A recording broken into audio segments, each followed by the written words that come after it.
propia opinión y rechaza las otras, de manera que al final solo leemos lo que nos confirma y acabamos, pues un poco lo que comentaba ayer Antonio Duplá, ¿no? Convenciéndonos. A mí me gusta mucho citar una frase de Edgar Morin en su autocrítica, cuando le expulsaron del Partido Comunista Francés, ¿no? porque él se opuso a la cúpula, que no quería reconocer la existencia del Gulag. Y entonces él decía, Morán, lo admirable es que todo se puede justificar. ¿Qué tiene que ver esto con lo que acaba de decir Paco? Bueno, el que exista un sitio como La Vorágine, en fin, la palabra milagro no pertenece a mi léxico, ¿no? Pero no debemos acostumbrarnos a ello, porque cuando nos acostumbramos a las cosas dejamos de saborearlas. La Vorágine es un sitio precisamente en el que se pueden contrastar opiniones. No es solo por decir qué valentía hacer esto para tal, sino que justamente son los mecanismos que nos impiden salir de los circuitos cerrados del pensamiento dogmático, del pensamiento sectario, porque sometemos nuestras opiniones a la crítica y las exponemos allí, ¿no? Y por eso yo llamaría esto una especie de pulmón cívico, político y cultural, ¿no? PC, para en fin, recopilar siglas que han cambiado también de sentido desde hace un tiempo, ¿no? Y entonces yo creo que estos espacios justamente tienen mucho que ver como pedagogía ciudadana, porque son escuelas de ciudadanía en el sentido de que son antídotos frente a este pensamiento sectario, cerrado, dogmático, y eso nos obliga a poner las cosas en público y a debatirlas, ¿no? Así que lo que yo voy a comentar tiene mucho que ver con esto. Quiero decir, el que existan espacios como estos de debate es una de las cosas mejores que se puede hacer para caer en esas burbujas como las que hablaba ayer Antonio Duplá. Y yo creo que hoy hay dos burbujas en las que estamos que son muy graves, cada una en su manera, ¿no? Una es la superstición del mercado, que nos trae el neoliberalismo, y la otra es la superstición de la nación, que nos traen los nacionalismos ricos. Es decir, el nacionalismo de los ricos, el nacionalismo de Quebec, de Flandes, de la Padania, de Cataluña y del País Vasco, el nacionalismo del bienestar, es el resultado también de una enorme burbuja cognitiva. Entonces, yo voy a hablar un poquito de esas cosas. En primer lugar, del tema de la sociología del conocimiento, es decir, cómo ciertas cosas, a pesar de ser tan aberrantes, desde luego, ¿no? Lo que comentaba ayer Antonio, y bueno, y cómo, en fin, nos llegamos a hacer estas creencias, y luego Eugenio del Río dijo, bueno, pues ese pensamiento binario, colectivista, elementarista, de tener el enemigo y tal y cual. Bueno, pero ¿cómo puede ser que en determinadas ocasiones gente tan valiosa, con unas cabezas tan bien hechas, lleguen a creerse esas patrañas? Y no hay que hablar en tercera persona del plural. Yo cuando hablo de esto siempre digo, hay que hablar con el espejo delante. Ninguno estamos vacunados para sucumbir a ese tipo de seducciones. La única vacuna que hay es justamente antes, es decir, el de no entrar en los circuitos cerrados del pensamiento grupal, es decir, de leer solo a los nuestros, de escribir solo a los nuestros, de formarnos nuestros congresos y nuestras actividades donde escuchamos nuestras propias voces y cosas por el estilo, ¿no? Entonces, eso, insistir en que no se cree la burbuja, porque una vez que se crea es muy difícil salir de ella. Ya lo comentaba ayer Antonio, algunos han salido con mucha valentía, y por cierto, quiero decir, porque hay como una superposición de niveles implicados en todo esto, ¿no? Hay la cuestión de las creencias, las ideologías, hay la cuestión del apoyo grupal, que ayer se habló mucho también, ¿no? Si hay derrota política, derrota social, etc. Y hay una cuestión de responsabilidad individual y de valor personal. Es decir, hay cosas que uno decide y que es responsabilidad de él. No las puede derivar ni a su pueblo, ni a su no sé quién, ni a su nación. Es él. O sea, cuando uno mata, aunque tenga las convicciones yihadistas o de lo que sea, es él el que mata. Por eso tiene tanto valor lo que hacía Antonio. Yo digo que desde el punto de vista ético exige mucho más coraje humano el reconocer un error que el no haberlo cometido. Entonces, las personas que son capaces de... Por eso yo he citado antes a Edgar Morin, ¿no? Que me parece su autocrítica, yo se la recomiendo a todo el mundo, ¿no? Un ejercicio de lucidez sobre las propias posiciones. Claro, eso exige muchísima valentía, porque la vanidad, el orgullo, la autoestima, son poderosísimas pantallas para reconocer las cosas como pasan, ¿no? Y bueno, pues de eso un poco el tema que yo tengo que tratar hoy, ¿no? de la confusión entre la idea de pueblos oprimidos y el optimismo identitario y la confusión de la opresión, pues tiene un poco que ver también con ese mal uso de las palabras. Hemos decidido que vamos a interrumpirnos así, y podéis interrumpirnos también para que, en fin, que sea más ágil el asunto. Cuando señalaba antes, es decir, ¿cómo puede ser que a veces sucumbamos a estas supersticiones, ¿no? Hay un punto de partida que yo creo que conviene tener en cuenta para ser humilde, ¿no? Aquella frase de libertad, ¿cuántos crímenes se cometen en tu nombre? Es decir, la libertad se ha invocado para liberar a los pueblos de la esclavitud y Dios y todos los grandes principios, ¿eh? Y también ha servido para machacar. En el logotipo de ETA está la palabra libertad. O sea, en nombre de la patria vasca y de la libertad se ha asesinado, se ha perseguido, se ha extorsionado, tal. Ahí hay un libro de Reyes Mate, La piedra desechada. Reyes Mate le gusta mucho citar a Walter Benjamin, una frase de Benjamin que dice: no hay documento de civilización que no lo haya sido también de barbarie. Es decir, otra vez lo mismo, ¿no? O sea, los grandes principios que utilizamos a veces para justificar los mejores programas emancipatorios son los que alguien utiliza también para hacer lo contrario, ¿no?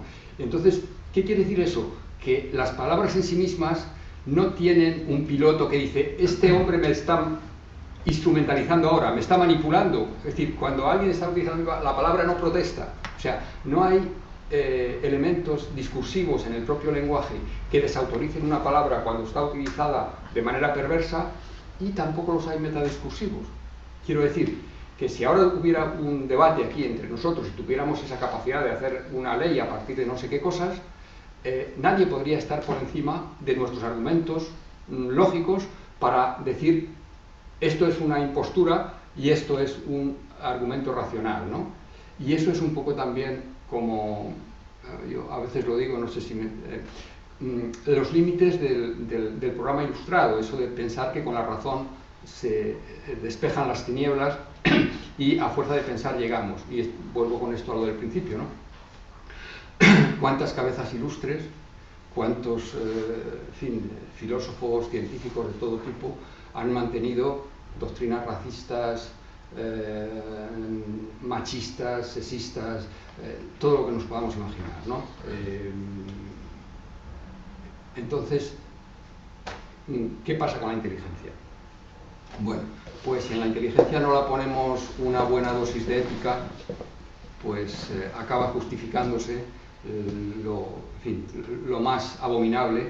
Puede ser justificado, como decía, en nombre de la raza aria o en nombre de Dios y de no sé qué cosas. Recordemos las torturas de la Inquisición, pues también se hacían en nombre de Dios, y pensaban los inquisidores que los que les quemaban tenían que estar agradecidos porque así iban al cielo, ¿no? Arrepentidos. Bueno, a lo mejor piensan que me estoy alejando un poco del tema, pero en fin, estoy hablando del lenguaje y de las convicciones.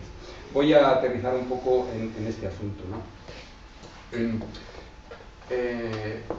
Y voy a aterrizar a propósito de la teoría política. Es decir, cuando se habla de la opresión o del colonialismo referido pues al País Vasco o a Cataluña o a Flandes, naturalmente aquí hay un uso del lenguaje que no es el mismo uso del lenguaje de cuando hablamos de los pueblos indígenas o de los países antes de la descolonización, ¿no? Lo que pasa es que cuando en un determinado medio se consigue establecer un relato hegemónico, con independencia de la veracidad, eso es lo que dirige las conductas de las personas. Ayer hablaba Antonio de que a partir de un momento durante el franquismo, se ha creado en el País Vasco la idea de que la guerra civil no era una guerra civil entre la dictadura y la república, entre los golpistas y tal, sino que era un episodio más del ataque de España contra el País Vasco.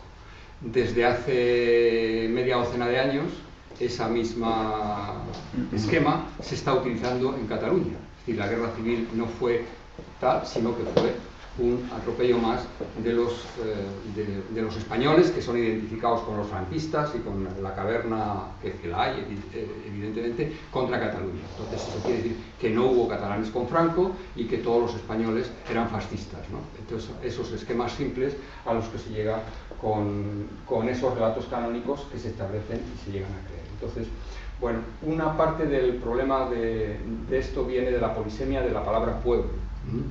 Yo creo que está en el origen de muchos malentendidos. La palabra pueblo significa por lo menos 4 cosas. Significa una entidad soberana, en general, significa el conjunto de los ciudadanos con igualdad de derechos, significa las clases trabajadoras y significa una comunidad étnica, una nación. La idea de la opresión a la que yo me estoy refiriendo en este debate con relación al uso que se ha utilizado, que se ha hecho del pueblo vasco como un pueblo oprimido, tiene que ver con el deslizamiento del tercer sentido al sentido cuarto, que ha ocurrido 3 veces en la historia, es decir, del pueblo trabajador al pueblo étnico. Seguramente el caso más claro que tenemos todos en la cabeza, por cierto, me interrumpen o me interrumpís y tal cual, ¿no? Es lo que ocurrió en Alemania antes de la llegada de Hitler al poder. Es decir, una parte de las bases que estaban socializadas en el credo comunista de la clase trabajadora y que el sujeto era el proletariado, con ayuda de la crisis económica y otras cosas, cambiaron de sujeto, es decir, en nosotros dejó de ser la clase para pasar a ser la etnia, el pueblo ario. Entonces, en vez de sentirme proletariado de no sé qué, me siento ario, superior y todo esto, ¿no? Entonces, ahí este cambio de agujas ocurrió también en la Serbia de los años 90. Es decir, cuando se descompone la Yugoslavia autogestionaria, la fraternidad y ¿cuál era el otro esquema? El eslogan de Tito, la fraternidad y la... vendrá luego. En vez de ese esquema de la autogestión de nosotros como trabajadores, empezamos a hablar de pueblos. Y entonces el pueblo ario, el pueblo serbio, el destino robado, no nos dejan tener nuestro Estado. La idea de la Gran Serbia era por un Estado propio. El memorándum lo escriben los académicos de la Academia Serbia de las Ciencias y las Artes, diciendo que no les dejan tener su propio Estado, entonces que tienen que tener su Estado los serbios que están en la Krajina croata y los que están en no sé dónde, y entonces a partir de ahí empieza este proceso, ayudado con otras cosas y en un contexto pues complicado de crisis económica y demás, pero hay alguien que hace el cambio de agujas, ¿no? O sea, tenemos la clase trabajadora y nos vamos al pueblo. Entonces, esto tiene también muchas consecuencias para el paisaje político en general.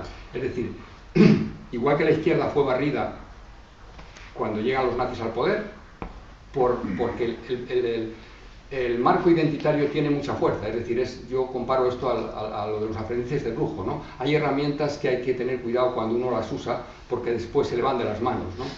En el caso de Serbia pasó lo mismo. Es decir, la izquierda quedó abatida, es decir, no quedaron más que los radicales y el Partido Socialista, que era étnico. ¿Qué ha pasado en Israel? ¿Dónde está la izquierda de Israel hoy? ¿Qué va a pasar en las próximas elecciones en Escocia con el laborismo, suponiendo que fuera de izquierdas? ¿Cuántos PSC van a quedar en el próximo Parlamento de Cataluña? Es decir, y PSUV, y tal. Entonces, quiero decir, este cambio de sujeto le deja el protagonismo. Es decir, cada sujeto tiene unos titulares. El sujeto de la clase trabajadora obviamente tiene que ver con el movimiento obrero, los sindicatos, etcétera, ¿no? Cuando nos pasamos al pueblo étnico, ¿quiénes son los titulares? Lo que hablábamos ayer con Antonio. Nacionalismo romántico, es decir, los 8 apellidos, la pata negra, el que tiene más antigüedad. Sí, nos vamos otra vez a Guadalete, la Reconquista, estas cosas, estas elucubraciones, la Navarra de 1512 y la gran no sé qué, la gran no sé cuántos, en fin. Entonces yo creo que cuando desde la izquierda y desde los movimientos ciudadanos se invocan referentes significantes que tienen un contenido identitario, hay que tener mucho cuidado, porque el programa identitario es un programa por defecto que tiene su propio poder. En el momento que invocamos un programa identitario ya sabemos que tenemos que poner una frontera. También la de Melilla es una frontera identitaria. A veces hablamos aquí, antes lo comentamos con Fernando, ¿no? Es decir, hay estos nacionalismos periféricos que tienen un enemigo, España, y entonces ya no tienen que justificar nada, pero como Estado tenemos que pensar que esas valles también son nuestro nacionalismo. Es decir, que la autodefinición y la inclusión de nosotros tiene muchos problemas. En todo caso, para lo que estamos hablando aquí del tema de ETA, obviamente, de esas dos almas, ¿no? Y de los péndulos, que han ocurrido lo mismo en el País Vasco que en Cataluña. Por cierto, a mediados de los años 90, Julio Caro Baroja publicó un artículo diciendo que las construcciones históricas del nacionalismo catalán, de Prat de la Riba, Almirall y esa gente, no eran mucho más solventes que las del nacionalismo vasco, ¿no? de los sucesores de Arana, no tanto como Arana, ¿no? Y la mayor parte de una buena parte de los historiadores catalanes, en fin, se produjo una polémica muy interesante diciendo que nada, ¿no? Bueno, algunos de aquellos que entonces defendían eso hoy tienen unas posiciones claramente identitarias y muy poco solventes en términos de calidad académica, ¿no? Pero bueno, eso no es el asunto. Bien, entonces, en esto de las imposturas, del cambio de sentido, de cómo utilizamos palabras que tienen unas connotaciones muy fuertes y que han servido para alentar programas de emancipación, son instrumentalizadas por las élites o por ciertas burguesías para defender unos programas cuando se encuentran, digamos, un poco en apuros, ¿no? O para protegerse con las acusaciones de corrupción, como ocurrió en el caso de Banca Catalana. Es decir, Banca Catalana, que es el principio de muchas cosas, fue porque Pujol se puso en la bandera, ¿no? Y entonces se movió en la bandera y aquello no solo le salió gratis, sino que le trajo resultados en las próximas elecciones. Ahora nos enteramos, ¿no? Pero ahora parece que Pujol no tenía nada que ver con Cataluña, entonces no es asunto nuestro. Bueno, voy a poner un par de ejemplos. No les voy a poner los ejemplos porque no los ejemplos. Ponla.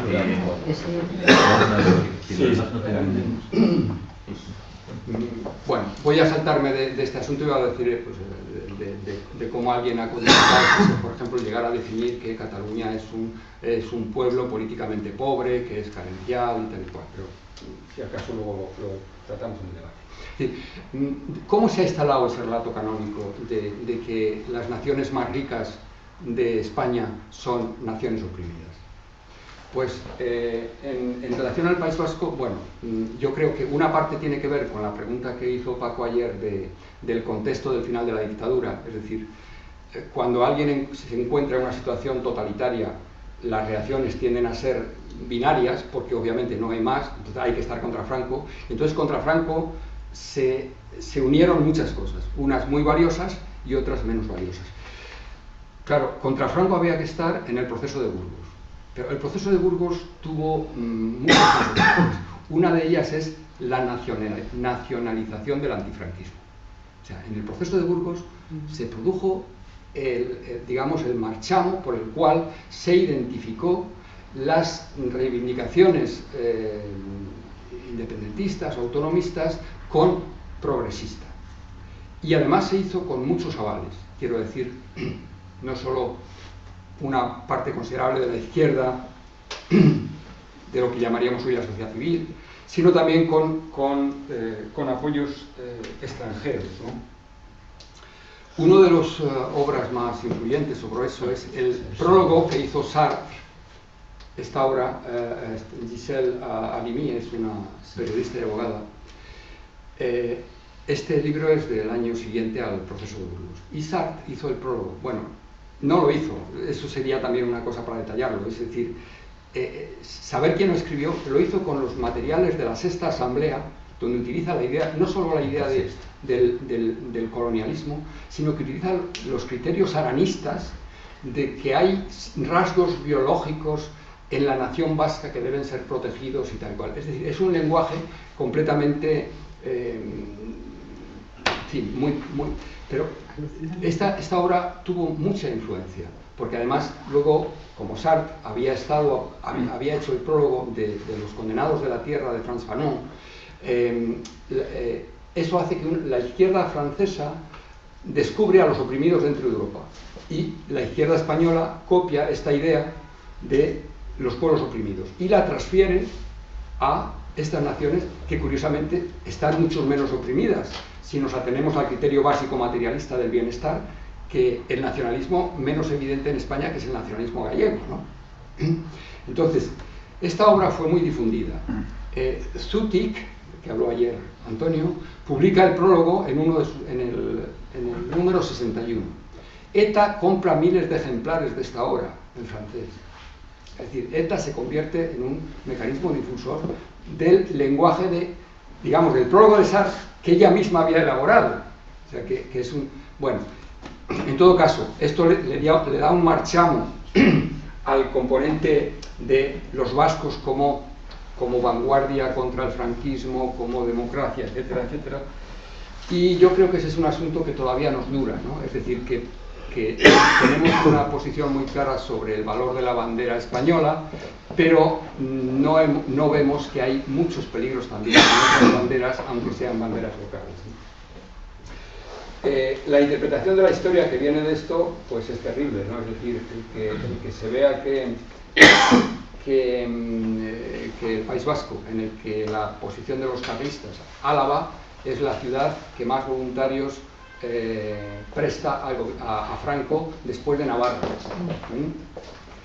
Los muertos en Álava, en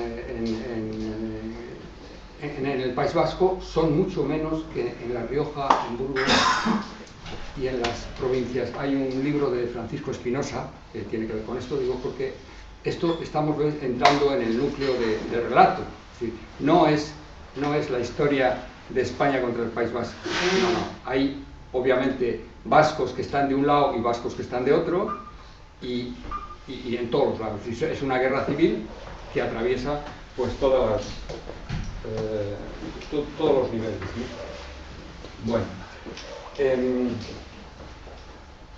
Y naturalmente la vinculación de estos movimientos nacionalistas, igual en Cataluña que la Renaixença, que en el País Vasco, con el carlismo.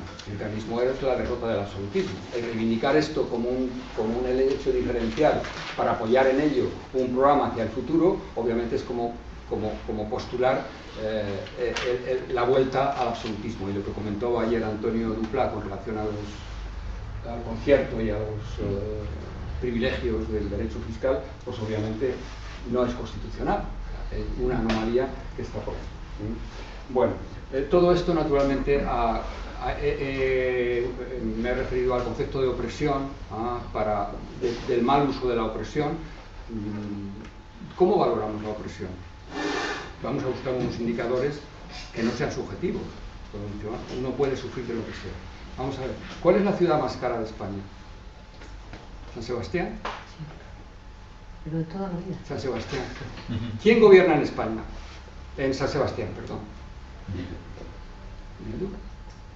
¿Qué tiene más de particular San Sebastián? Es el sitio donde más víctimas de ETA ha habido.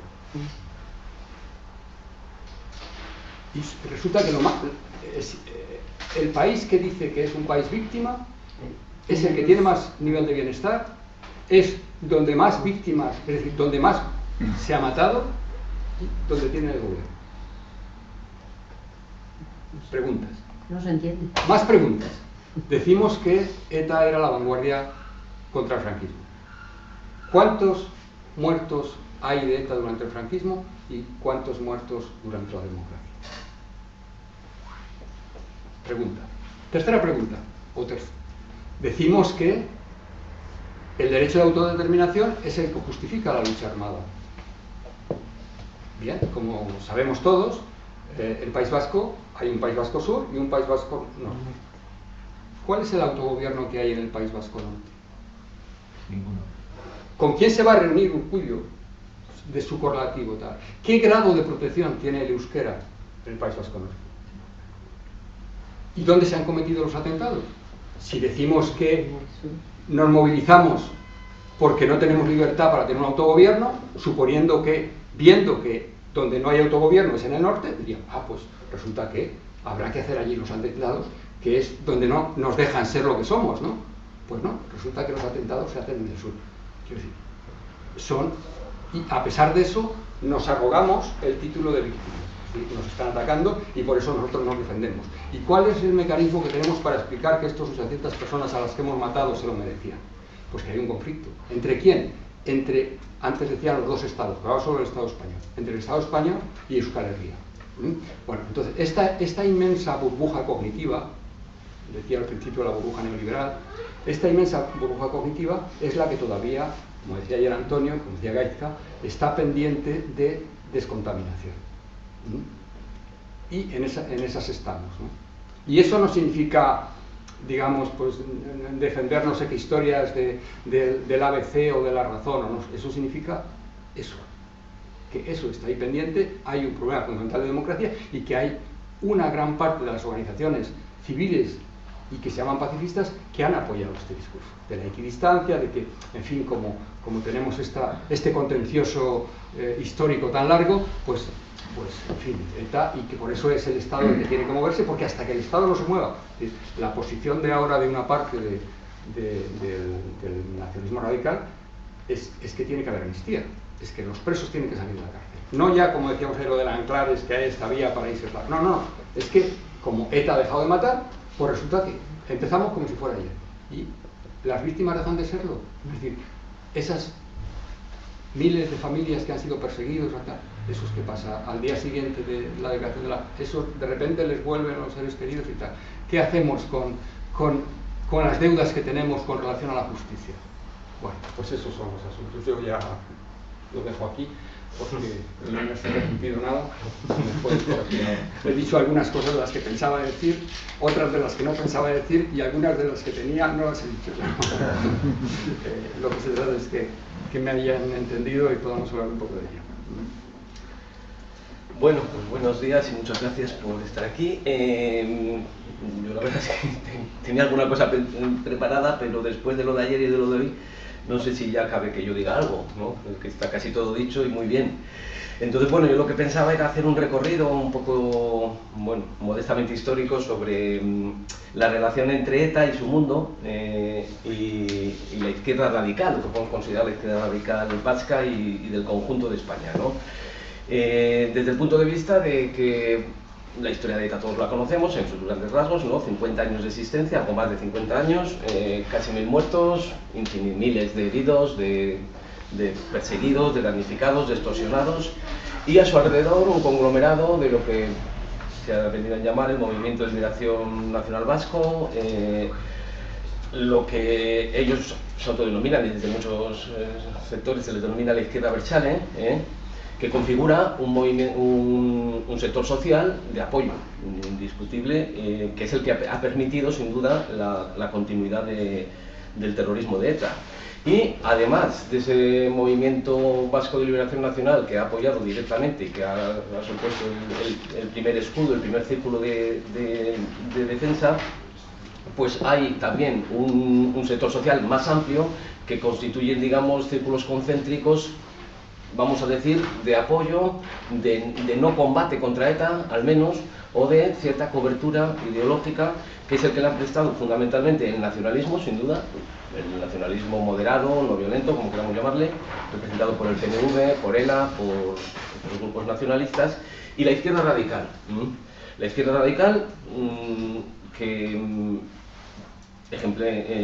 podemos concretar en la izquierda del PSOE, para entendernos, lo que se ha movido a la izquierda del PSOE desde la transición para acá, incluyendo el Partido Comunista, Izquierda Unida, y lo que denominaríamos la izquierda revolucionaria, representada pues, por Antonio Duplá ayer en esas organizaciones, MC, Liga Comunista Revolucionaria, SUTIC después y alguna otra. Claro, la paradoja inicial, y es a la que intentamos dar respuesta de alguna manera, es que cómo desde organizaciones y desde posiciones pues que tienen como señas de identidad, vamos a decir, la defensa de los más débiles, la defensa de la igualdad, el internacionalismo, la ruptura de las fronteras, se ha venido dando cobertura a un nacionalismo radical que, bueno, pues analizándolo con más detalle, quizá de izquierda no tenga tanto como se ha venido autodenominando. Quiero decir que el término de izquierda versale yo lo pongo en discusión. Tiene mucho de versale y bastante menos de izquierda, por sus prácticas y por sus actuaciones. Otra cosa es que en algún momento el discurso efectivamente tiene bastantes componentes izquierdistas, pero creo que eso no se corresponde con una práctica que no responde a las posiciones de izquierda, ¿no? Bueno, esto además no ha seguido una historia lineal, digamos. Quiere decir que hay un tronco común, que ayer también explicaba Antonio. Esa izquierda revolucionaria surge de ETA, surge de varias escisiones de ETA. ETA Berri, que luego será el movimiento comunista, surge a partir de una escisión en el año 66. Y luego ETA Sexta, se separa también de ETA Quinta, en escisiones sucesivas en las que siempre se van los de izquierdas. Es decir, se quedan los nacionalistas, en ETA se quedan los más nacionalistas y se van los de izquierdas.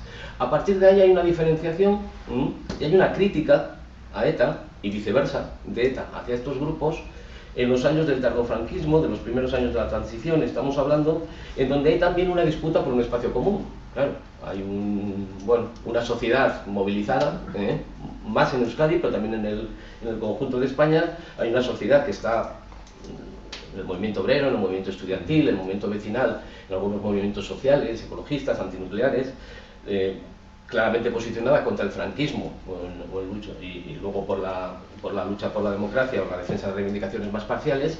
Y bueno, pues hay un público al que tanto desde la izquierda como desde el nacionalismo se intenta conquistar, digamos, ¿no? Y ahí las críticas, ya digo, son intensas entre ambos, ¿no?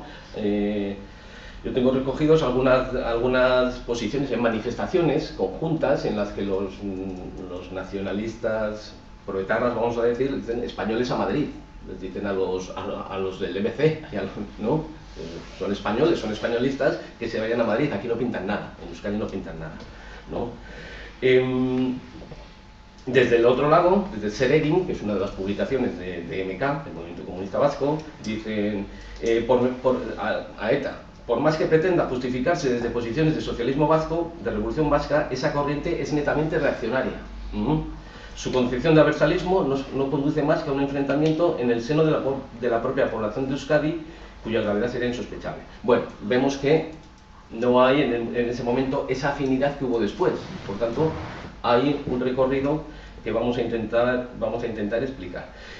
Hay esa confluencia que viene dada, nos señalaba Martín, por razones obvias por el antifranquismo, que a partir del proceso de Burgos, como decía, adquiere un tinte pues de cierta nacionalización y que se amplía con el proceso 1001, ¿no? Porque hay un momento clave que es el 20 de diciembre del 73, que es cuando Carrero vuela, ¿no?, por los aires, y es el momento en que va a iniciarse el proceso 1001, que era el proceso contra Marcelino Camacho y algunos de los principales dirigentes de comisiones obreras, ¿no?, que van a ser condenados a un montón de años de cárcel, pero que van a digamos, adquirir el protagonismo de la lucha antifranquista en el tiempo que durará el proceso. Claro, a partir del atentado contra Carrero ya no hay proceso 1001, vamos, sí que lo hay, pero ya nadie se entera, ¿no? Entonces, bueno, ETA de alguna manera, y eso se le critica, asume como vanguardia armada el protagonismo en la lucha antifranquista, y los movimientos sociales, el movimiento obrero, comisiones obreras, quienes están ahí también en esa lucha antifranquista, pasan a un segundo plano. Esto tiene también su plasmación en Euskadi. ETA, sobre todo los políticos militares, intentan intervenir en empresas con conflictos laborales. Ayer decía Antonio, pues son frecuentes, por ejemplo, los secuestros de empresarios, directivos de empresas, a los que se les llevan a un descampado y les pegan un tiro, bueno, pues como amenaza para que acepten las reivindicaciones de los trabajadores, digamos, ¿no? En empresas en concreto, y en algún caso hay secuestros, ¿no? También de empresarios cuyo rescate en ocasiones piden dinero, pero también piden que se acepten las reivindicaciones de los trabajadores. Bueno, Comisiones Obreras, el Comité de Empresa de Comisiones Obreras en Michelin, que es una de las empresas más atacadas por ETA político-militar, en un momento dado abandona el Comité de Empresa para denunciar las intervenciones de ETA. Nosotros estamos por la lucha obrera, queremos que los trabajadores defiendan sus intereses y no queremos que ETA intervenga en plano la violencia, interfiriendo con lo que es la lucha de la clase obrera. Bueno, el ejemplo quizá más claro de esta interferencia es la central nuclear de Lemóniz. Los más antiguos lo recordamos, los más jóvenes seguramente no. Lemóniz está muy cerca de Bilbao, hay un proyecto por parte de Iberdrola de instalar una central nuclear, entonces hay un movimiento ecologista fuerte que se opone a esta, bueno, primero porque son antinucleares y luego porque la ubicación muy cerca del Gran Bilbao, que es una zona donde vive 1 millón de personas, pues no parece la más adecuada, ¿no? Hay un movimiento muy fuerte, hay una comisión de defensa de una costa vasca no nuclear que consigue movilizar a decenas de miles de personas en contra de la central nuclear. Pero ahí empieza la actuación también de ETA, que pone una bomba en la central, mata primero a 2 trabajadores, luego pone otra bomba, mata a otro, luego secuestra a José María Rías, que es el ingeniero jefe, y después de una semana de secuestro con el chantaje de o se demuele Lemóniz, o nos lo cargamos, porque efectivamente lo mataron. Y en el año 62, al año siguiente, matan a Ángel Pascual, que es el nuevo ingeniero jefe, y a partir de ahí ya se decide cerrar Lemóniz. Es decir, Iberdrola, el gobierno, ya no aguantan ni los trabajadores ni los ingenieros. Lógicamente ya nadie más quiere trabajar ahí. Eso será presentado por ETA y por su mundo siempre como un gran triunfo, claro. Han conseguido parar Lemóniz. Claro, lo que han conseguido también es que ese movimiento ecologista nunca más se supo. Es decir, la movilización ecologista, que era muy fuerte, claro, ETA dice, la movilización nunca hubiera parado Lemóniz, lo hemos conseguido nosotros, con las bombas, porque es el único camino para hacer frente a este Estado opresor y demás. Claro, la consecuencia es, luego hablaremos un poco de la relación, pero es también significativo que la comisión por esta comisión por la costa vasca no nuclear no condena en ningún momento la intervención de ETA. Es condenado desde algunos partidos de la izquierda, la LKI en este caso condena, el PP también siempre, pero la comisión contra Lemóniz, en el momento del secuestro de Rian, lo que dice es: hacemos un llamamiento a ETA, a Iberdrola y al gobierno a que se pongan de acuerdo y a que acaben con la central, pero no hay una petición, una condena clara de ETA y una condena ni de los asesinatos de los trabajadores, ni de los ingenieros, ni del secuestro. Bueno, entonces tenemos hasta el año 79-80 una situación en la cual hay una izquierda que está disputando el terreno a ETA, pero oponiéndose a bastantes de sus planteamientos, con cierta solidaridad en lo que se refiere a la lucha contra la represión. Es decir, ya vemos también que esto juega un papel en el sentido de oponerse a las actuaciones de los grupos ultraderechistas que están también asesinando gente en algún caso, aplicando la violencia, contra las torturas, contra la violencia policial, que ayer decía Antonio también, hay muchos excesos efectivamente. Entonces ahí hay una confluencia, pero también las críticas a ETA son bastante fuertes y bastante claras. ¿Cuándo cambia esto? A partir del final de los 70 y principios de los 80. Aquí empieza a haber un cambio muy significativo en el que estas críticas empiezan a desaparecer. Empiezan a desaparecer en el sentido de que ya las alusiones a ETA y a su entorno pues van a ser en un sentido mucho más favorable, y las críticas prácticamente desaparecen y va a empezar un apoyo cada vez más claro, ¿no? Justamente cuando el terrorismo de ETA se intensifica, los peores años son el 79 y el 80, cuando más, del 78 al 80, es los años de plomo, ¿no? Con centenares de muertos, una actividad bueno, letal y con una frecuencia extraordinaria.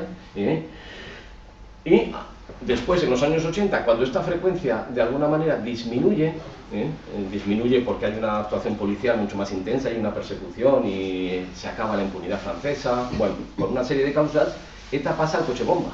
Es decir, en esos años de plomo tiene muchos comandos y es capaz de tener a muchos pistoleros que pegan un tiro en la nuca a la víctima elegida, y cuando cae un comando enseguida se reemplaza por otro. Pero a partir del 84, 85 empiezan las extradiciones, se acaba el santuario francés, la policía tiene más éxitos en la lucha contra ETA, y ETA pasa al coche bomba, en la segunda mitad de los 80. Es decir, estamos hablando de Hipercor, la bomba en el Hipercor de Barcelona, estamos hablando de la bomba en la casa cuartel de la Guardia Civil de Lis, de Sabadell, bueno, una serie de atentados mucho más indiscriminados que permiten ya con toda claridad, ya lo era evidentemente, pero ahora sí que es una actividad exclusivamente a todas luces terrorista, ¿no? Hay que hacer también la diferenciación, siempre lo ha sido, pero en los años 60 y 70 ETA tiene la teorización de una cierta lucha guerrillera, vamos a decir, nunca lo es, pero bueno, plantean que el objetivo es la insurrección en Euskadi. Hay un texto que lo denominan así, ¿no? La idea es llegan a la teoría esta de la acción, represión, acción, ¿no? Hay una sociedad movilizada, hay una vanguardia armada que efectúa una acción, la represión luego cae, cosa que sucedía durante el franquismo, sobre no solo la vanguardia armada, sino también amplios sectores sociales, y la reacción, por tanto, de amplios sectores sociales es de reacción contra la dictadura, en este caso, o contra el régimen, luego cuando la dictadura acaba, ¿no? Ese esquema llevaría a un levantamiento, en un planteamiento bastante, no ya utópico, sino simplemente delirante, pero bueno, que estaba ahí, ¿no? Eso en los años 80 desaparece, en los años 80 ya hay terrorismo puro y duro, poner una bomba en Hipercor, por mucho que digan que han llamado antes, pues terrorismo sin más, o el coche bomba y demás, ¿no? Pues precisamente en esos años es cuando desde la izquierda radical ahí disminuye la crítica y aumenta el apoyo. ¿Por qué es esto? Bueno, pues vamos a ver si damos algunas explicaciones muy rápidas. Básicamente, a final de los años 70 surge Herri Batasuna, que es el partido, como todos sabemos, que apoya a ETA Militar, que está al servicio de ETA Militar. Ayer lo decía Gaisca, ¿no? En algún momento ella manda sobre ETA político-militar, y es ella la que tira de ETA político-militar para que deje las armas. Pero aquí es al revés, ETA Militar manda y Herri Batasuna hace lo que ETA dice. Eso ha sido así, pues hasta el 2011. En 2011 dicen que ha sido al revés, yo tengo mis dudas también, pero bueno, vamos a dejar que ha sido así hasta el 2011. ETA manda y Herri Batasuna obedece, ¿no? Herri Batasuna es la segunda fuerza política en el año 79. Quiere decir, en votos es la segunda fuerza política después del PNV.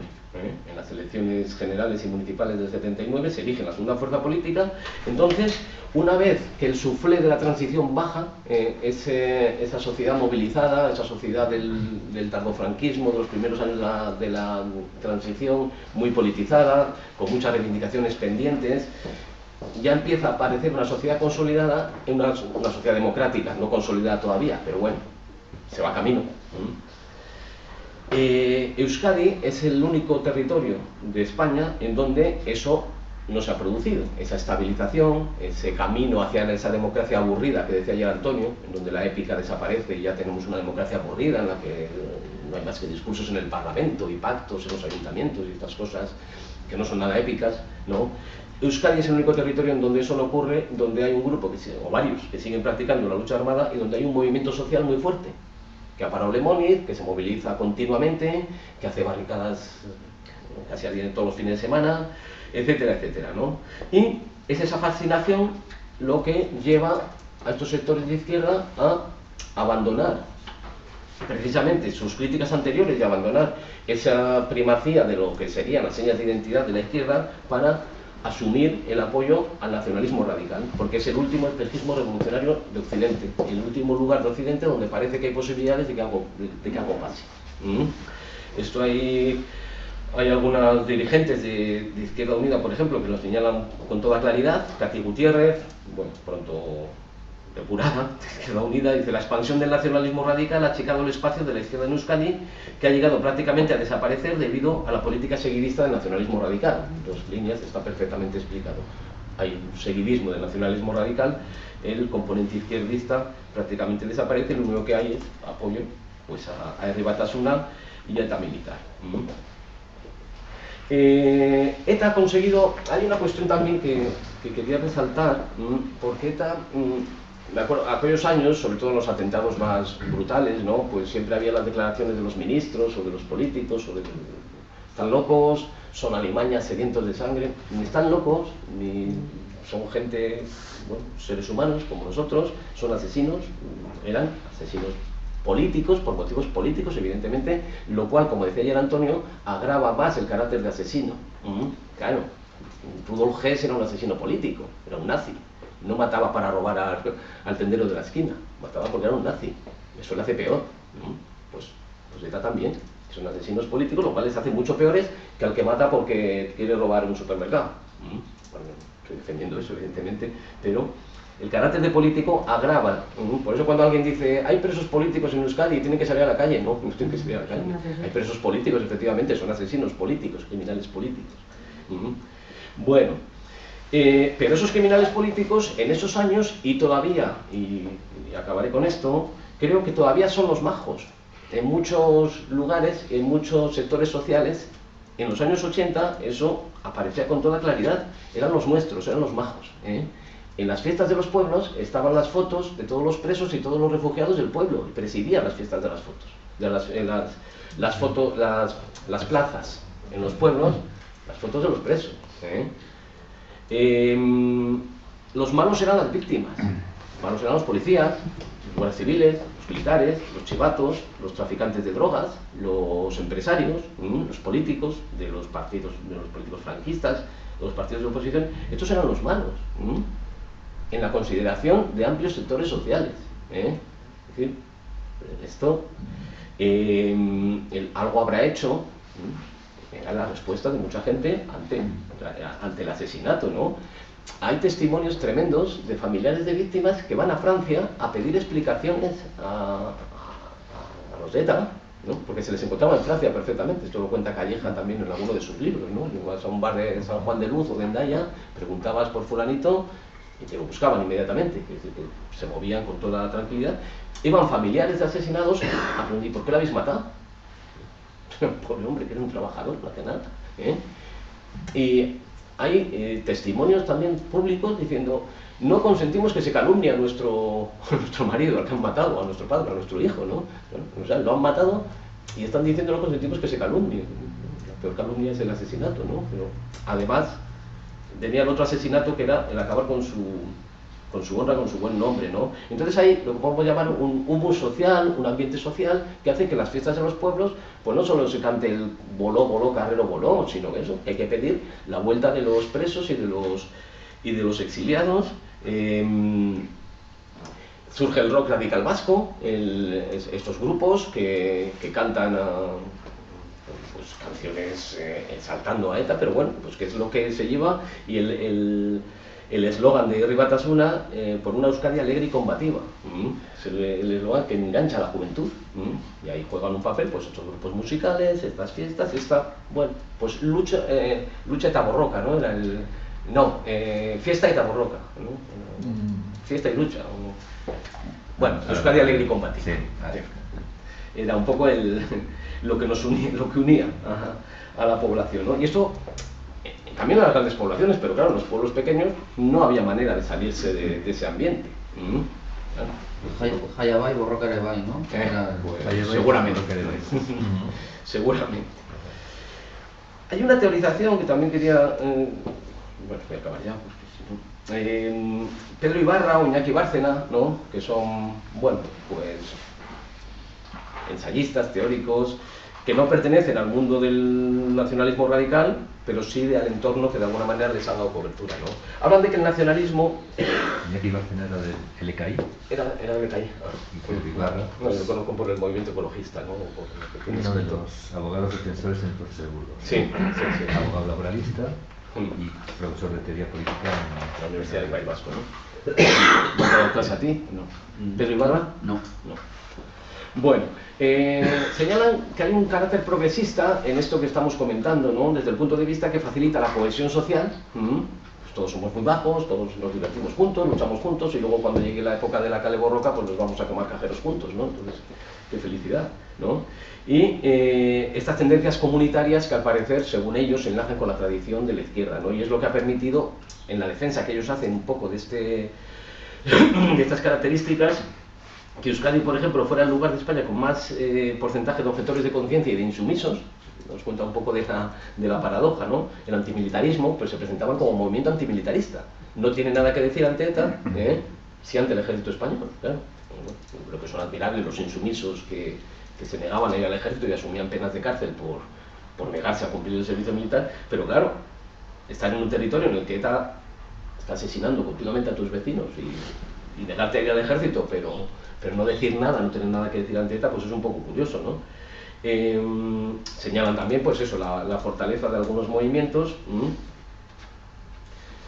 que tienen pronunciamientos muy curiosos en torno a esta cuestión, ¿no? Por ejemplo, yo tengo aquí las declaraciones de una persona de la Asamblea de Mujeres de Vizcaya, ¿no? En el año 82, que dice, el movimiento feminista, por tanto, ¿no? Las acciones de ETA no son en este momento lo más importante para el movimiento, habla del movimiento feminista. Las mujeres nos tenemos que plantear todo tipo de métodos. Las acciones armadas hay que analizarlas en este contexto. Si fortalecen la organización de las mujeres, las acciones de ETA no representan un problema para el movimiento femenino. Bueno, una forma curiosa también de entenderlo.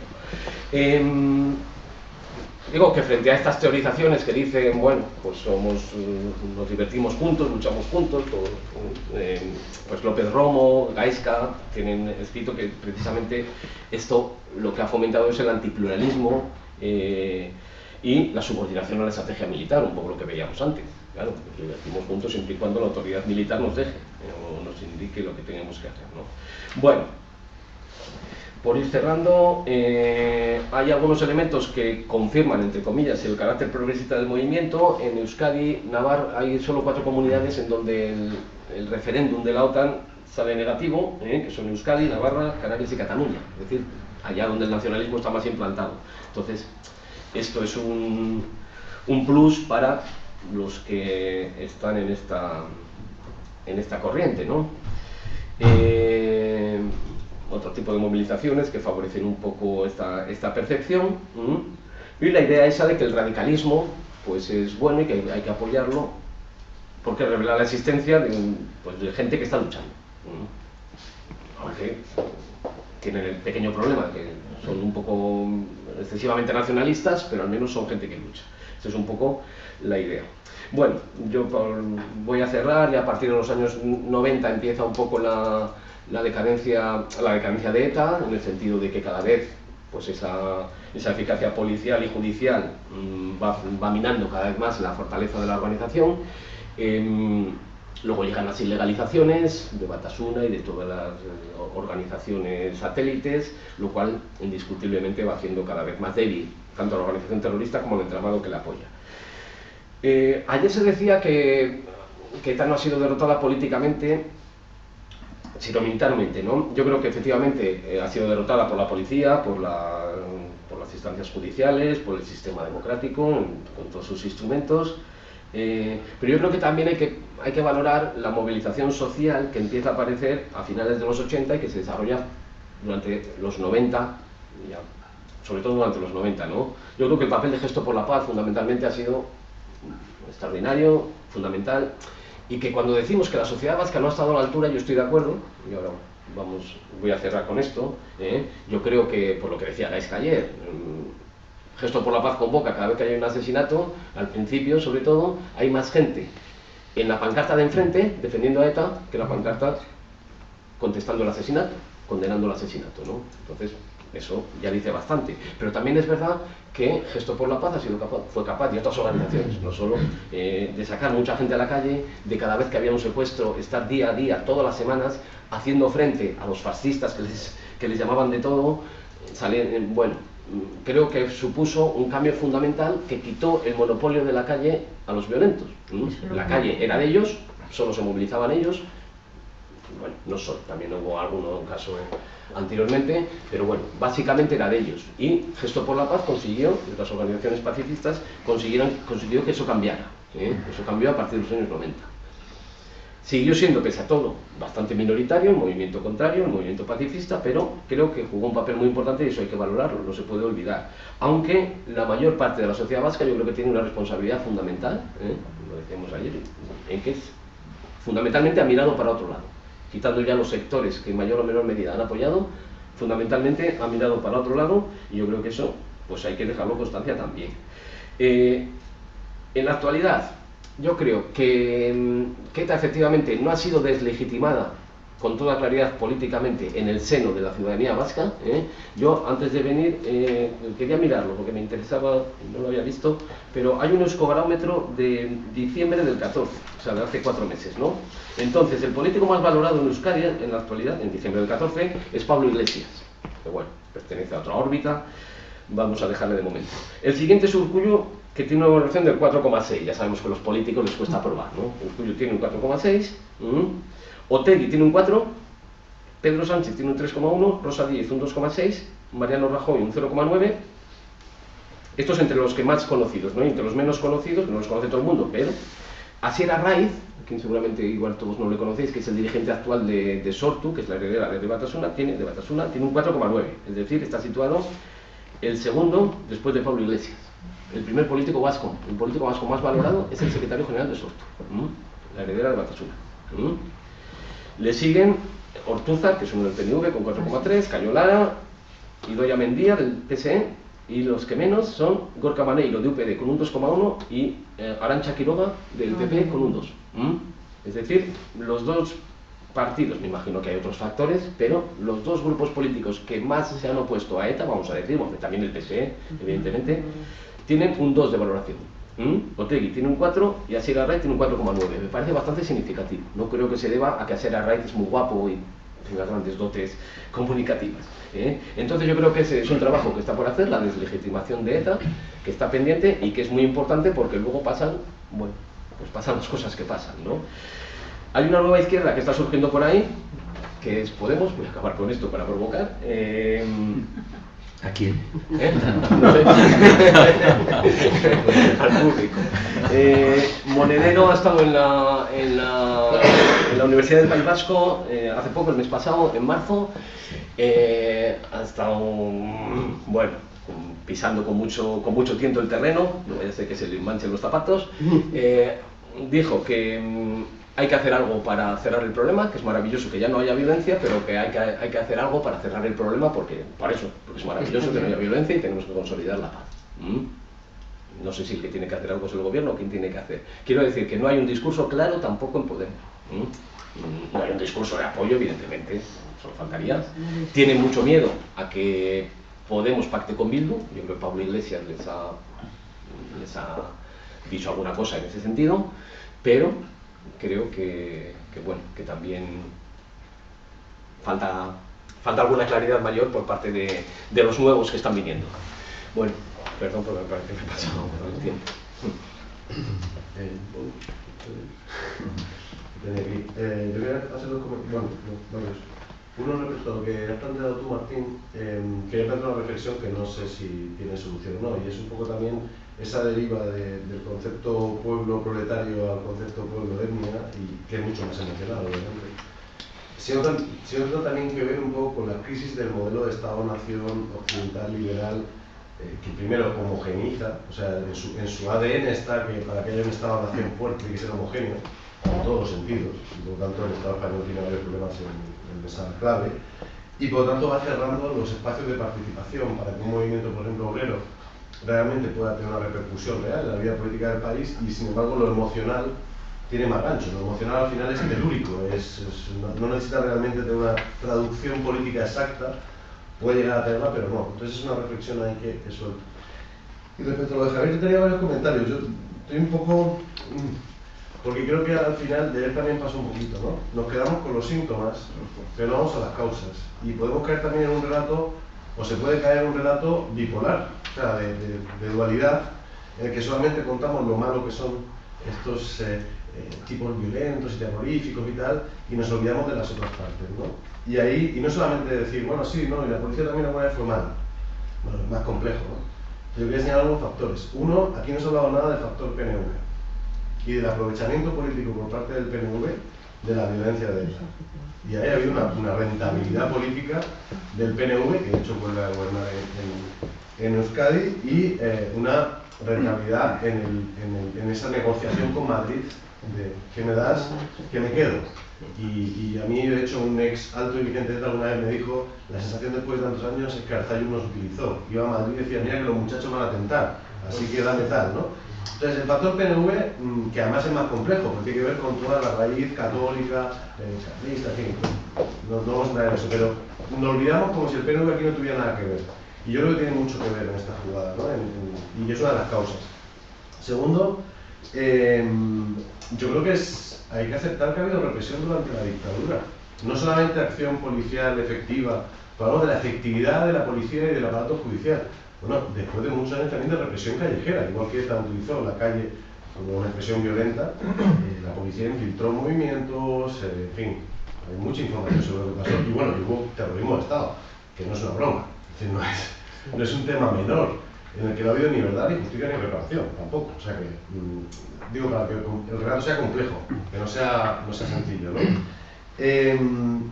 Otro elemento sería el que alguna vez habrá que estudiar, bueno, seguro que vosotros lo tenéis muy estudiado, pero un poco la violencia directa y la violencia estructural.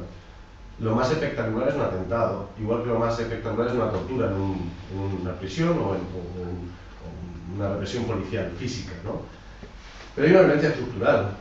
No hablo solamente de la dictadura ni de la democracia, ¿no? Sino que es más compleja, ¿no? Una sociedad española, yo creo que desde hace siglos con muchos problemas para canalizar ese Estado-nación y para canalizar desde los comuneros hasta la gloriosa, hasta los revolucionarios de Cádiz. Cada vez que aquí alguien se ha levantado, al final se ha solucionado, perdón la expresión, a hostias. Y siempre con la legitimación de lo hegemónico, sea bueno o malo. Al final hay que mantener el orden, ¿no? Este país es un país de orden. Entonces, ahí, cuando hablaba de los síntomas y las causas, a mí me cuesta pensar, porque y ese es el último factor que quiero señalar, hay una infantilización de la sociedad vasca si pensamos que 4 zumbaos ideológicamente radicalizados van a convencer a un amplio sector de la población vasca para que los apoye, ¿no? Pues son todos tontos y entonces se viene un cuento. Hombre, igual es un síntoma de que algo pasa en Euskadi y de que algo pasa en el Estado español. No digo que tengan razón, ni que no. Lo que digo es que cuando hay expresiones tan violentas o expresiones que ya no son tan minoritarias, porque una cosa es Sendero Luminoso, ¿vale? Eran 200 zumbaos asesinos, iluminados, foquistas, y el mundo había que matar a todos los campesinos porque no entendían que había que liberarse. Bueno, la cosa es no solamente ETA, sino el entorno político de ETA, que al final suma a mucha gente. Algo habrá ahí, ¿no? No.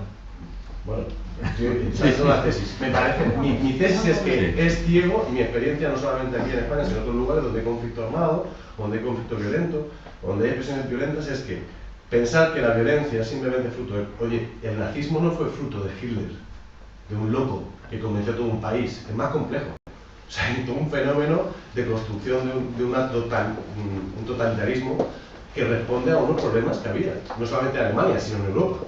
¿Sí? Pues la Primera Guerra Mundial, el esquema de geopoder, etcétera, etcétera. Entonces, yo no tengo la respuesta, pero mi experiencia es que siempre que hay una expresión violenta, no ultraminoritaria, cuando son 10, pues está claro, pueden ser 10 locos. Cuando no es ultraminoritaria, hay una enfermedad de fondo. Y la enfermedad de fondo hay que analizarla en algún momento, ¿no? Porque si no, me parece que estamos infantilizando a la sociedad. Es igual que pensar que la sociedad española pues es idiota y entonces aguantó o aguanta lo que aguanta por casualidad. Hombre, que analizar 40 años de silencio y dictadura, guerra civil contra, o sea, que aquí se para atrás, ¿no? Siempre hay razones. La cosa es que nos guste o no, pero siempre hay razones. Y por ultimísimo, decir que no sé, pues no lo he escuchado, por lo que yo sé igual estoy equivocado. Aparte de los presos asesinos, son la inmensa mayoría, hay presos sin delitos de sangre. Por ejemplo, Tegui. No, estoy hablando de autoría intelectual, no estoy hablando. Perdón. No, que era octavo. Te lo digo porque que era de los octavos. Ya. Pero verdad, probado y demostrado por la justicia española. Sí. Está tan, bueno, yo que dudo de la justicia española, pero probado por la justicia española, Otegi no tiene delitos de sangre. Y como él intuye que no está en la cárcel por delitos de sangre, tienes razón. Lo que quiero decir es, en cualquier caso... Y responsable de un secuestro. Perdón, sigo. Está por razones políticas, fundamentalmente. De hecho es así, aquí se ha legalizado un partido político. Aquí estamos diciendo que se ha valorado como primer personaje en el Euskobarómetro un político de Bildu, nos hace sospechar, o sea, le decimos jugar democráticamente, Y cuando se presentan las elecciones, vale, podemos decir, claro, que está todo mediado por la violencia, que lo está, de lado y lado. Cuando salen las elecciones y va la gente y una encuesta dice, ah, pues me gusta, entonces ya, aquí hay algo raro, ¿no? O jugamos a la democracia o no jugamos a la democracia, ¿no? Y si jugamos a los derechos humanos, son para todos, hasta para la gente que más odiamos. Y esto es así, o sea, los derechos humanos se consuman cuando se los permitimos que los ejerzan los sujetos más odiosos de nuestra sociedad. ¿Sí? Y es así, es una sociedad cuando no hay de ella. Entonces, aquí hacemos campañas para que liberen a un preso político en Venezuela, o un preso político en Irán, o un preso político donde sea, y me parece que sea un preso político. Solamente lo dejo, como dices, para polemizar. Pero son temas que porque si no parece que el relato queda cojo. Queda cojo. Bueno, sí, todos los relatos quedan cojos porque, quiero decir, cuando pones el foco, si el foco mira allí no puedes... Claro. Quiero decir, si pasado mañana habláramos del GAL, sí. Hablaríamos del GAL. Y entonces alguien podría decirnos, pero es que había ETA, y le diríamos, pero estamos hablando del GAL, porque no podemos hablar de otra cosa. Y del GAL, quiero decir, no hay ninguna manera... Toda la peregrinación de Guadalajara son cosas tan aberrantes sobre lo que no hay ninguna duda, pero no hay ninguna duda por parte de nosotros y lo tenemos dicho. Y no hay ninguna duda del horror de lo que significa el Valle de los Caídos. Pero eso no, quiero decir, de ninguna manera se puede utilizar. Hay un elemento valioso en lo que dices de poner el lienzo largo. Pero hay un elemento peligroso porque es la tesis del conflicto. Quiero decir, si aquí todo el mundo ha cometido cosas, decía Ana Arendt, donde todos son culpables, nadie es culpable. ¿Ah? Cuidado con eso. Es decir, yo he empezado diciendo mi intervención, esto de moral. Lo admirable es que todo se puede justificar. Vamos a ver. ¿Y las responsabilidades personales dónde están? Yo creo que hay que tener un poco, quiero decir, es difícil encontrar el punto porque obviamente uno se puede pasar por un lado o por otro. Y por eso lo del pensamiento binario es tan peligroso, ¿no? Hay que tener en cuenta todas esas cosas. Pero tú decías antes lo de la violencia estructural. Yo he puesto unos casos para decir, vamos a ver, vamos a comparar la violencia estructural. Resulta que donde más muertos ha habido es en la ciudad, en la provincia más rica del conjunto del país. Donde más manifestaciones ha habido ha sido allí. Y donde más apoyo tiene estas personas, que no es porque no tengan derechos democráticos, sino que si estamos hablando de verdad de justicia y de reparación, las personas que son más responsables de hacer eso, tienen que hacerlo. Pero Asier Arraiz en 2 ocasiones ha dicho que no tiene nada de qué arrepentirse y que con mucho orgullo defienden el pasado completo. Es decir, yo no le niego a él que se presente. Yo lo que le pido como un líder que tiene a la espalda un balance de 800 muertos es que no presuma de su ejecutoria política. Eso es terrible. Eso es terrible. ¿Ah? Y luego, con relación a la violencia estructural, ¿qué pasa con Francia? Quiero decir, ¿qué pasa con la protección de los derechos culturales, con relación al autogobierno, con relación a la lengua? Es decir, si hacemos política comparada, o sea, realmente la baja calidad democrática del Estado español, que la tiene por todas esas razones, y luego voy al principio que comentabas, que sí que eso tiene más que ver, ¿no? Si hablamos en términos comparativos, ¿qué equivalencia de autogobierno se puede entre el norte y el sur de los Pirineos? Entonces, quiero decir, si estamos aduciendo que nuestra rebeldía es en virtud de un defecto intrínseco al funcionamiento del Estado español, en fin, ¿qué pasa con Francia? Luego, con relación a que cuando se producen estas manifestaciones y tal y cual, fíjate, los movimientos terroristas, en fin, violentos, que han durado más en Europa ha sido el irlandés y el vasco. Son movimientos identitarios. No hay ningún rastro de brigadas rojas. Hay los arrepentidos de A, los arrepentidos de B y unos tal. Del ejército, de la facción del Ejército Rojo, por cierto, ¿qué tratamiento han tenido? Es decir, el último que salió de la RAF salió hace 8 años, después de 28 años de cárcel por 8 asesinatos. Iñaki de Juana, 28 asesinatos, ha salido con 16 años de cárcel. Quiero decir, cuando hablamos de que hay una especie de justicia vengadora, Yo no he hecho eso, incluso con los asesinos, me parece que Sí, que bueno, cumpliendo penas. no, eso, yo, vale, no te lo atribuyo a Lo ti. digo pero- no, porque no me caiga, efectivamente, porque asesino es asesino.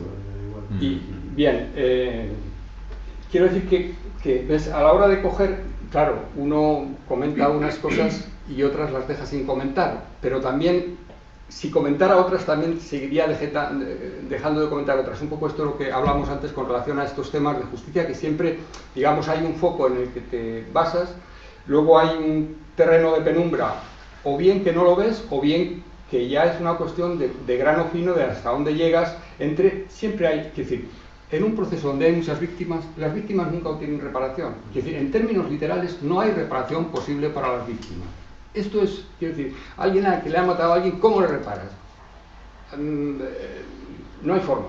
Entonces, vamos a ver, de lo que se trata es de, por un lado, ser exigente con relación a la calidad del Estado, porque finalmente es el garante de los derechos de las víctimas para que no fueran víctimas antes, y también de un trato justo con relación a, quiero decir, que haya un Estado de Derecho. Y luego, la última cosa, y perdona Javier, que te entretengo, con relación a la primera observación que hacías, Paco, con lo de la clave emocional. Yo creo que precisamente ahí es donde está uno de los secretos para explicar el atractivo.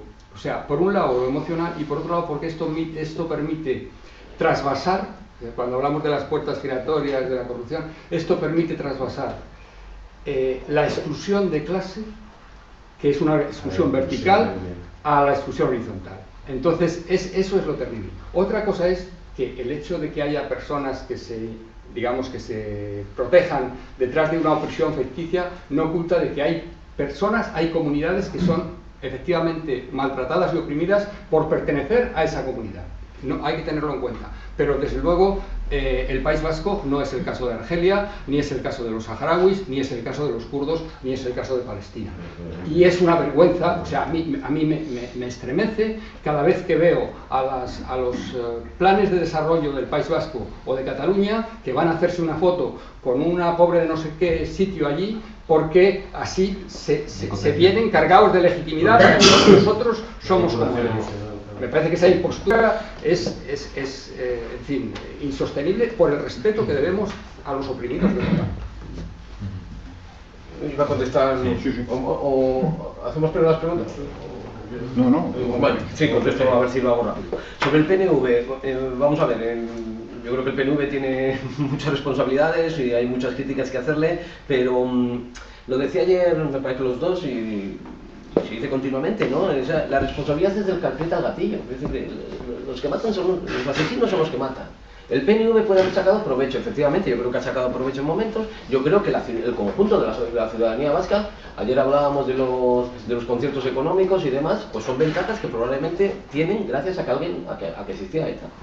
Si no existiera ETA, probablemente eso hubiera desaparecido de la Constitución. Como existía ETA, había que darles algo.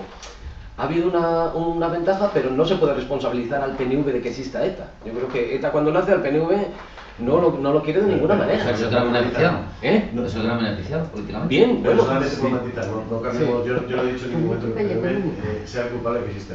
He dicho no. que el factor PNV en la realidad de Euskadi y en la realidad de ETA hay que tenerlo en cuenta. Sí, sin duda. Yo he empezado diciendo que si ETA ha subsistido es porque ha tenido un apoyo incondicional de un sector social que es el 10 o el 15% y luego un apoyo menos incondicional, más alejado, pero apoyo, mirar hacia otro lado, como lo queramos llamar, por parte del nacionalismo en general y por parte de sectores de la izquierda. Entonces, y yo creo que por eso ha subsistido ETA. Entonces, el PNV tiene esa parte que le toca, pero la culpa de ETA la tiene ETA. Sobre la represión ya ha hablado Martín. Yo creo que explicaciones hay que buscar de todo lo que ocurre. Naturalmente que tenemos que buscar la explicación y eso estamos intentando, explicar lo que ha pasado, ¿no?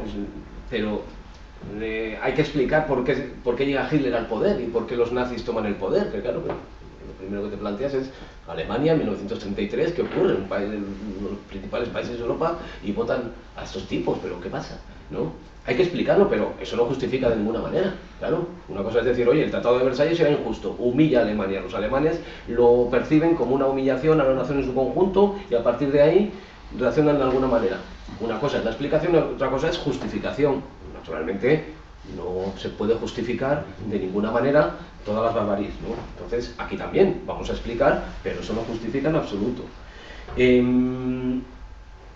Lo que hay que hacer también es una valoración moral y política. Que naturalmente, que si tuviéramos tiempo y espacio y tal, hablaríamos de Franco, de la represión, de la tortura.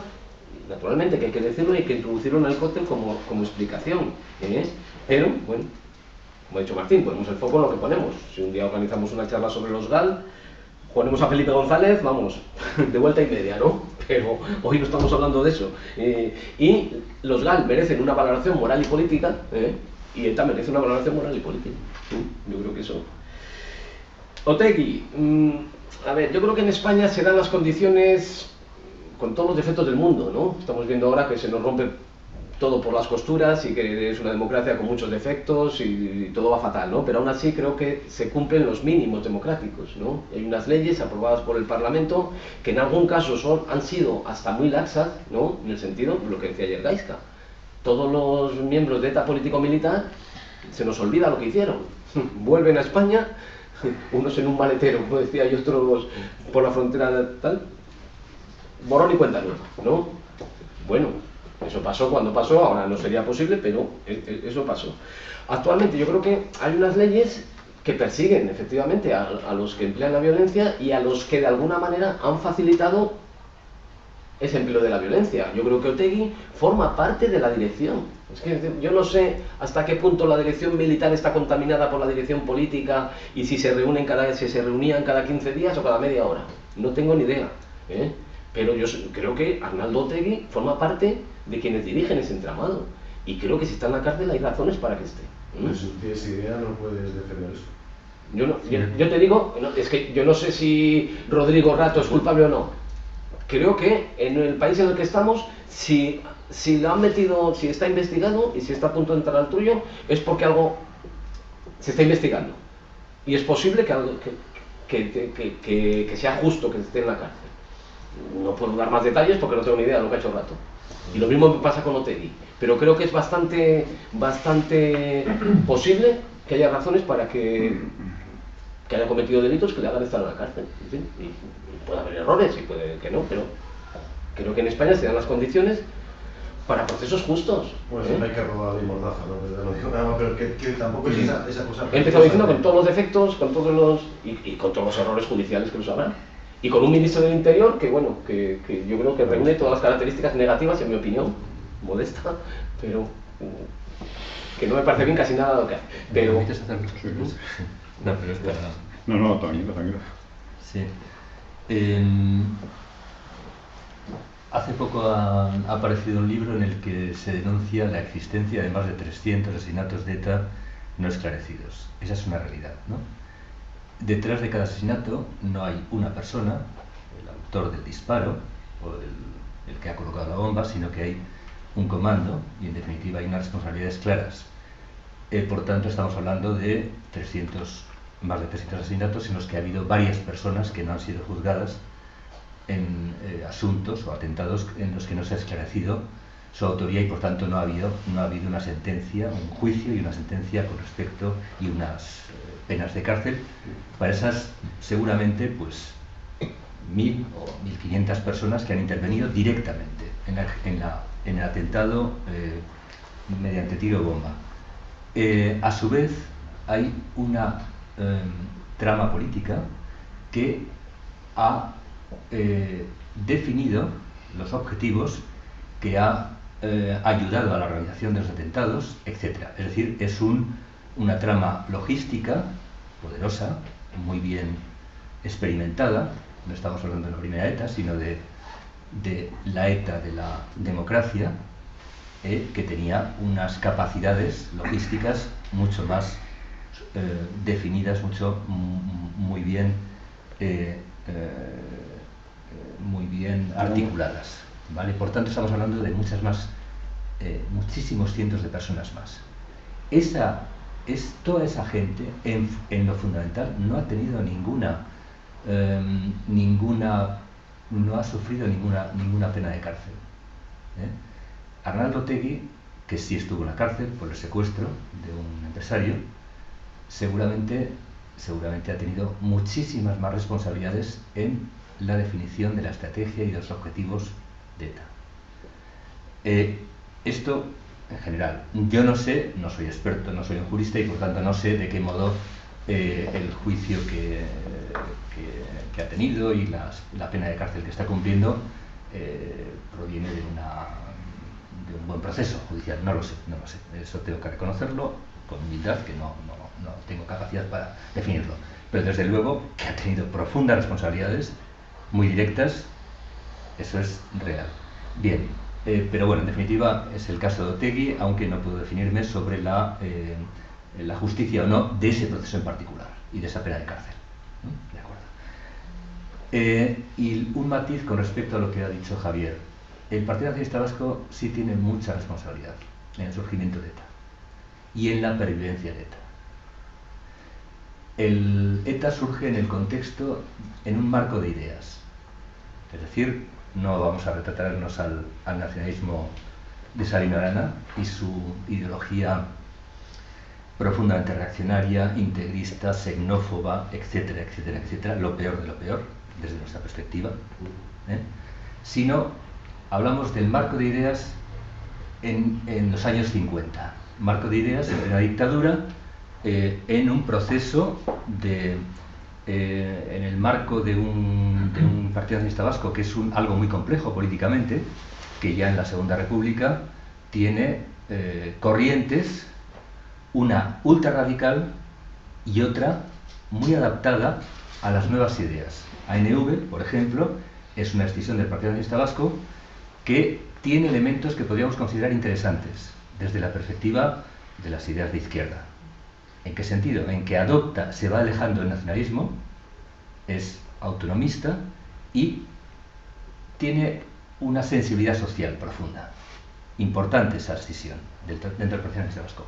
Pero contemos ahora otra escisión, que es la de Yagi de Elías Gallástegui, con un planteamiento profundamente radical en su concepción de la nación y con un discurso profundamente violento, que efectivamente no se expresó en muertes, en asesinatos, sí en luchas políticas, en enfrentamientos, por ejemplo, con los socialistas o con los comunistas, pero que no se expresó ciertamente en asesinato.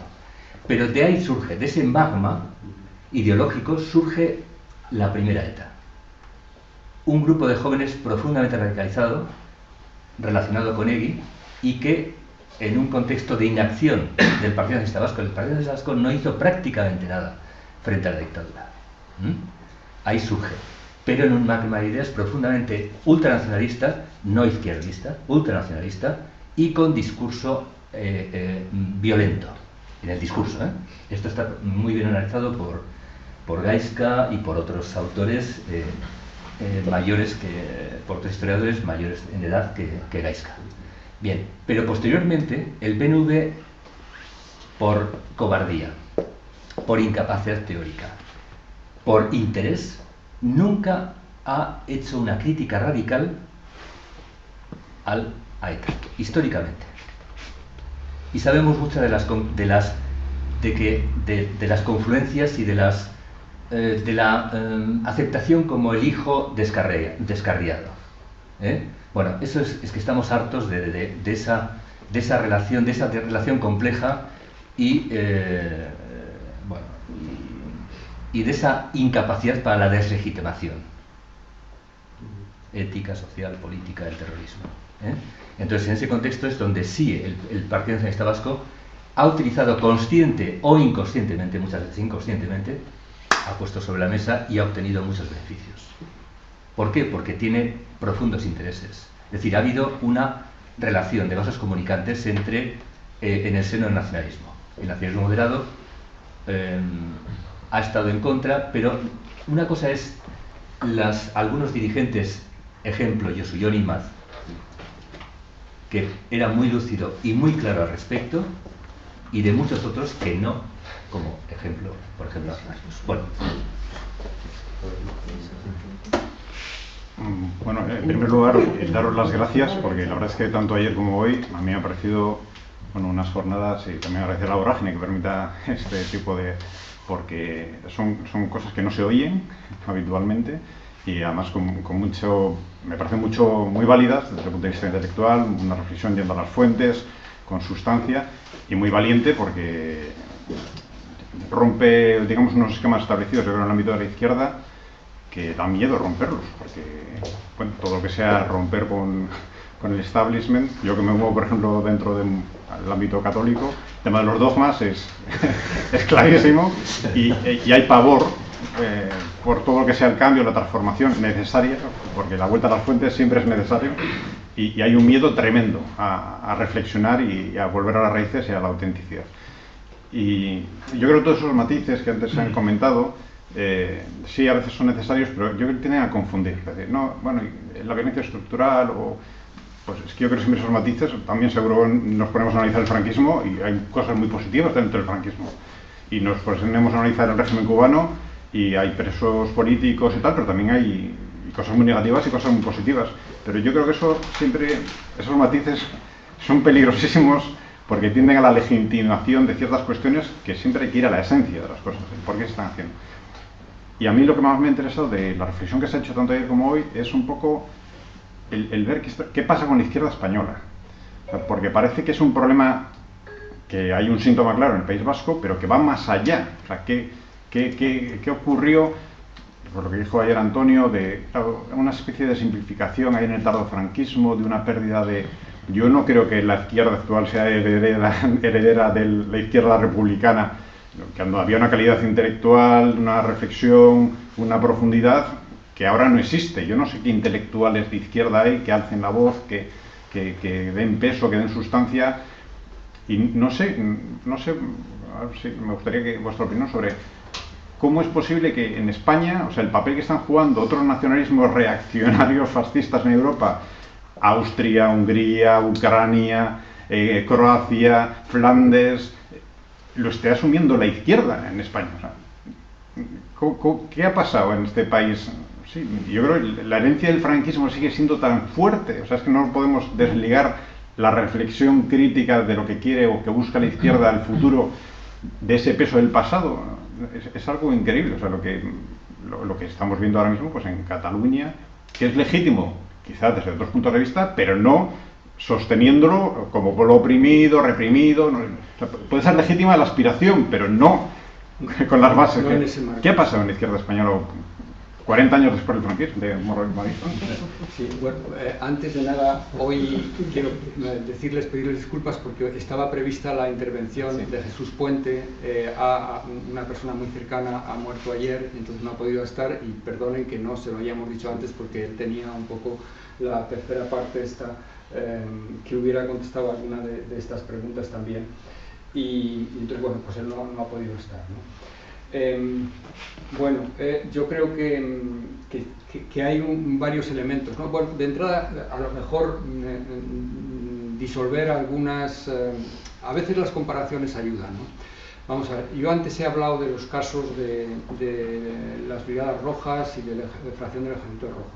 Vamos a ver, en Alemania, desde 2003, hay unas propuestas para ilegalizar el NPD, el Partido Nacionalista Democrático, que es de carácter neonazi, ¿no? De herencia nazi. Bueno, toda la izquierda está de acuerdo con ello. Quien primero hizo la propuesta de ilegalización fue Die Linke, es decir, la asociación del partido de más a la izquierda con los verdes. Las razones por las cuales no se ha ilegalizado es por la implicación de los servicios secretos.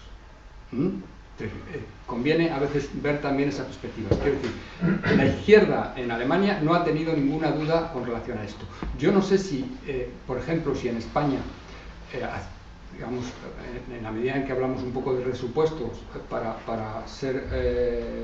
dirigir la crítica con el espejo puesto, si en España, en vez de los atentados de ETA los hubiera cometido un grupo neonazi, digamos que la gente que mató a los abogados de Atocha hubiera construido un semipartido con Blas Piñar y otra gente y hubiera seguido matando, si hubiera habido tantas reticencias de parte de la izquierda para afrontar un proceso de ilegalización de un partido de extrema derecha.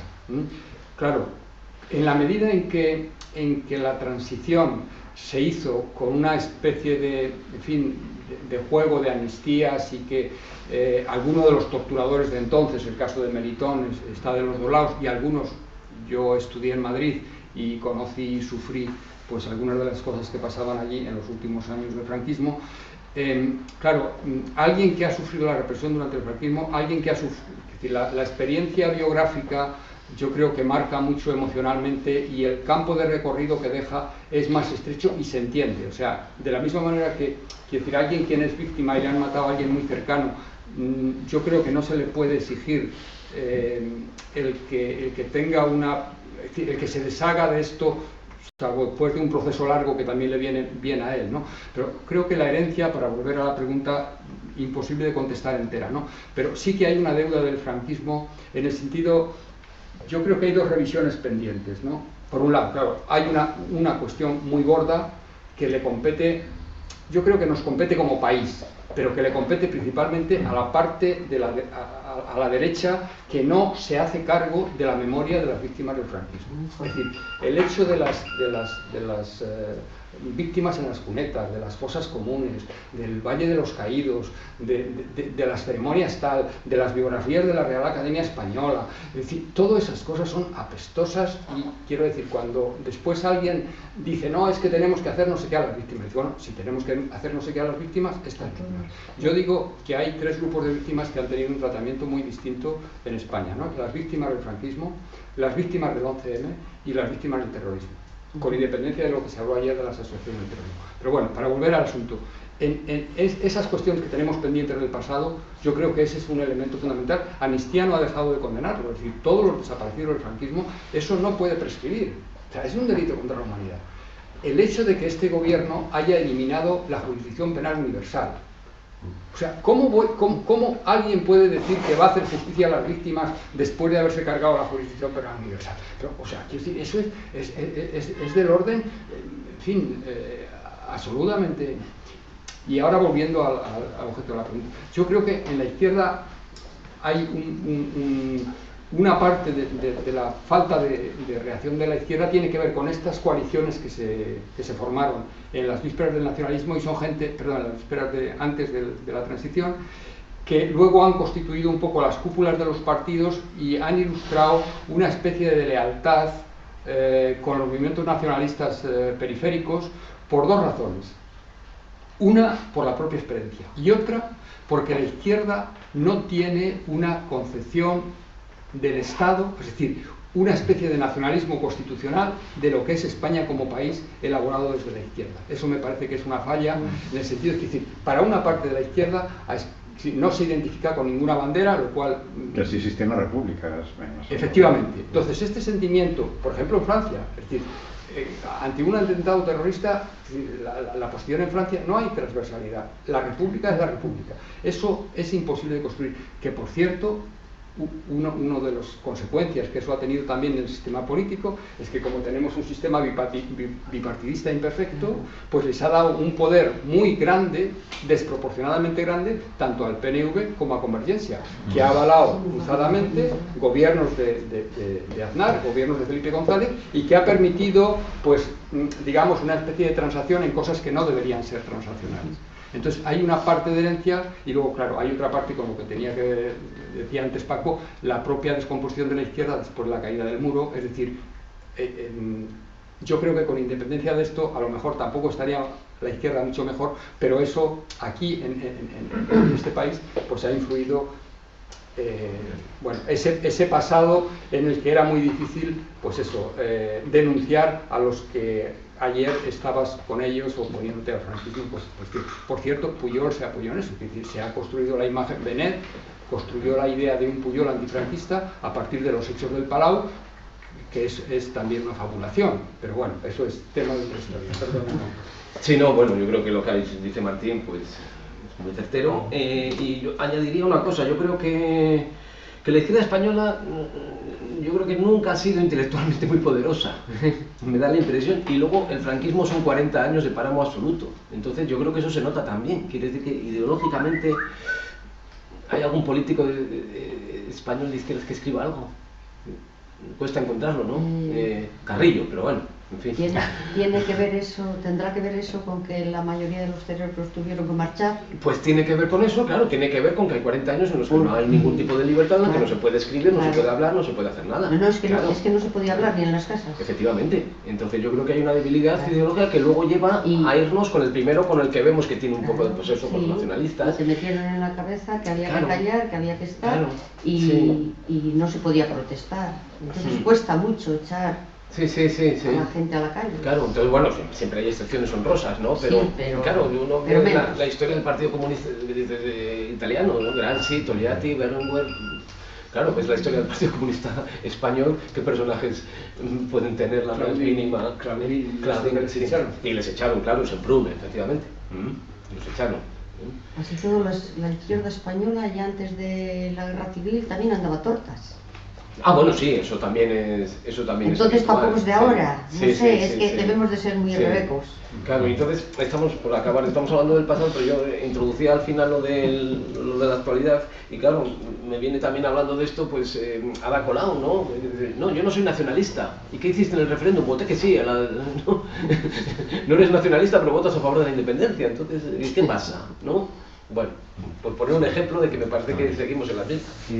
Por hablar un poco del futuro, vosotros que venís del mundo de la enseñanza, ¿os habéis planteado en los currículos escolares o en los currículos escolares cómo elaborar las vacunas de las que hablaba Martín al comienzo? ¿Cómo prevenir en las generaciones futuras esas burbujas cognitivas o como se quiera llamar?